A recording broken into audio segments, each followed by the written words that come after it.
Hi,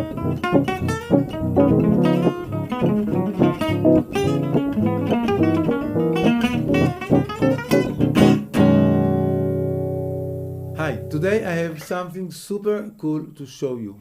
It's one simple shape that you can use to improvise over any chord and over any song that you would like. Yes, only one simple shape that you can use over all your fingerboard to improvise freely over any song and any chord that you want. Excited to see what that shape is? Let's dive right in. All right, you see this minor shape? This is A minor, right? A simple A minor triad. A on my fourth string on the 7th fret, and on the 3rd, 2nd, and 1st string on the 5th fret. This is A minor, simple triad. So of course you can use it to play over A minor. But it is also C6. So if you see the chord C, 1, 5, tone above the 5 is 6, and then you have A minor 6. But this shape is also fits for D7 and 9. So you see D7, this is the chord D. You start from the 5th of D, and you have here the 7 and the 9 of D.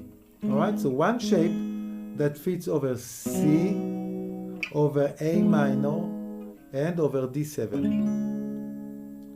Now there are some notes that we add to this shape to get the phrase that we want, and there is a sequence of notes that we add to the dominant and to the minor, and a different sequence of notes that we add to the major. So let's start with C major. You have your ring on the 2nd string, your ring finger on the 7th fret, and your pinky on the 2nd string on the 8th fret. So that's all. And then you continue with the shape. So you have ring and index on the 1st string, pinky and index on the 2nd string, and you continue with the shape. Alright, get used to this.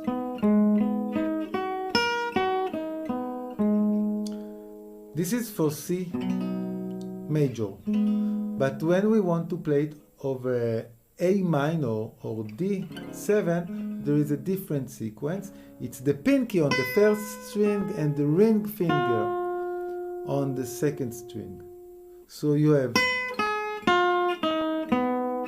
alright, pinky on the 8th fret on the 1st string, ring on the 7th fret on the 2nd string. You get back to the 5th string for the shape, 5th fret for the shape, and you finish the shape.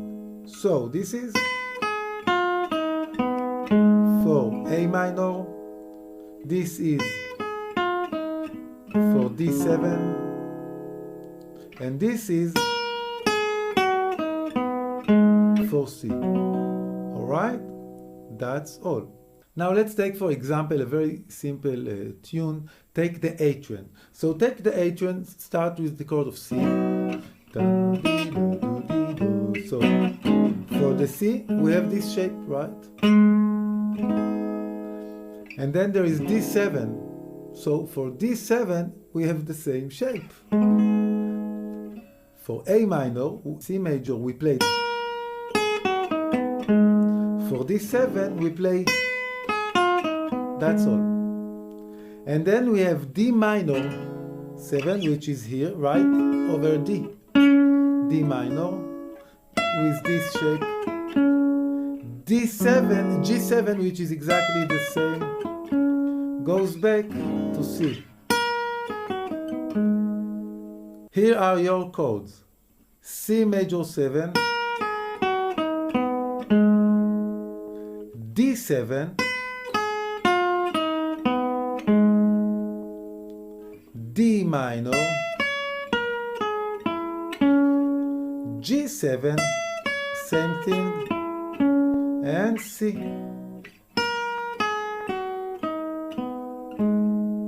Let's see how it sounds just to get started.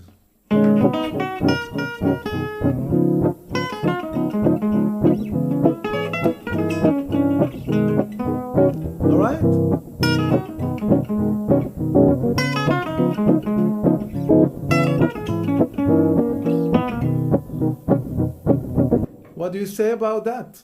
Only one shape. We added these notes for the major and these notes for the dominant. And that's all. Now let's take it one step further. You see here in the minor 6 and the dominant, we have this note on the 2nd fret. So let's add an octave to that. So from here, we can get down to this note, right? So now over A minor or D7, we can play. All right? I'm just getting to a note that I already had one octave higher. So that will be our A minor 6 or D7, and that will be our C. Let's hear it now. 1, 2, 1, 2, 3, and.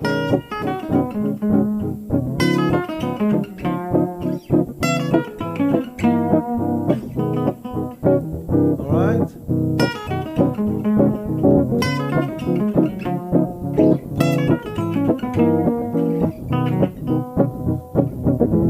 In the B part, we go to F. So F, you have the shape here. D minor will give you the F6. You see, this is F. This is the 5th of F. One tone above, you have the shape of D minor that gives you the F major 7, and the notes are pinky, ring and pinky. Pinky. Right, ring on the first string, pinky on the second string. This is for F. And then we have D7, which again we already know. D minor that we play over here, D minor.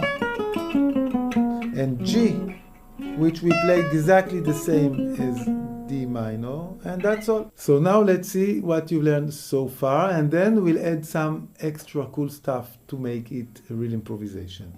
So C, D7, D minor, and G goes to C. Again, D7,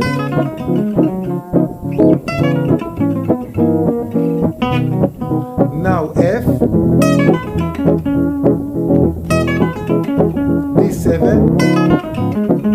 D minor, and G goes back to C. Alright, this is the basic stuff. Now you need to discover the shapes and be creative, because you don't want to play all this time the same phrase, right?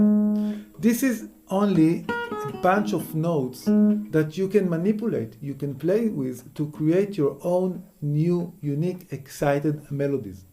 Now I'll give you a few hints how to do that. First, you don't have to play it in this order. You can play it ascending. You can change the direction only in one note. For example, instead of playing it like that, only the last note I change, it's a new phrase. In the second string, you just change the direction of one or two notes and it's a new phrase. You can play with the time. Instead of, you can do,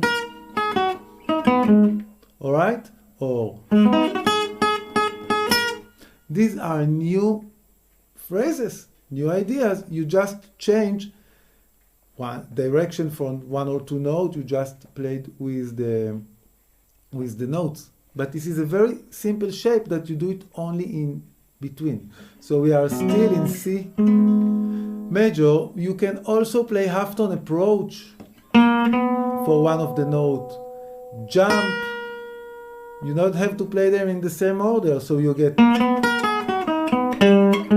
Alright, this is a new phrase. Half-tone approach to the third degree. And then I play it regular from the first, but instead of playing the note on the fourth string, I do half-tone approach. Yeah. right? All right. You can do same idea. Half tone again to this note, half tone again here, and then you get and create new ideas. Let's take this seventh for example. So you can just do add an ornament. This is something that Django Reinhardt played so much. And you can also, one tip, very, very nice tip. Just change the way you end the phrase and you get a new phrase. For example, this is one phrase. This is a second phrase. It's completely different in our ear. Just by jumping in the end, make a surprise. I surprised your ear, surprised you with one tiny element, and you get a new phrase. All right? I jump to another place. All right?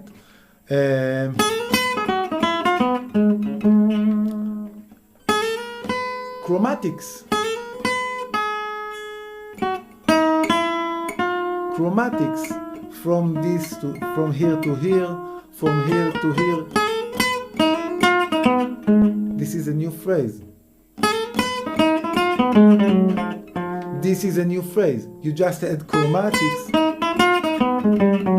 Take the same phrase, but start on the second. It's a new phrase. Every tiny change that you do, you get a new phrase. So you need to sit with the shapes, discover them, and be creative. Create a few licks, a few different licks. And let's see how it sounds when I improvise with the same shapes, but I just add something new each time to each shape.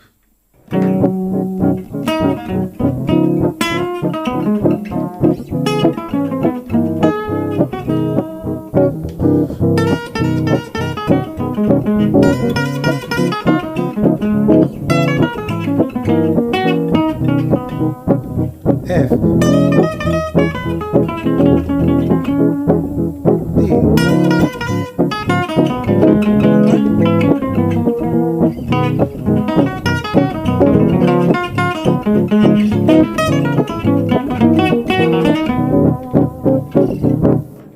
all right, you see, you just take the same shapes and you just get creative with them, add a few notes, but it makes it very easier for you to find yourself inside the song, not losing the form, because you follow the same simple shapes all the time. Let's give you one last example.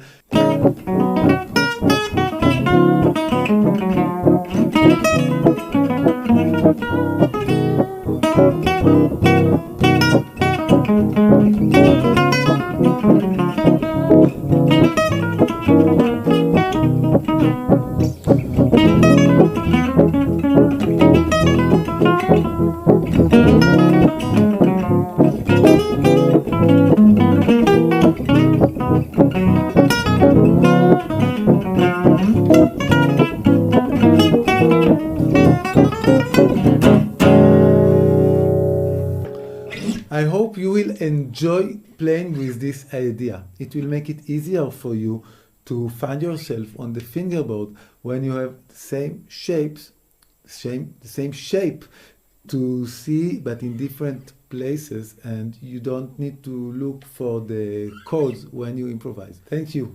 Bye bye.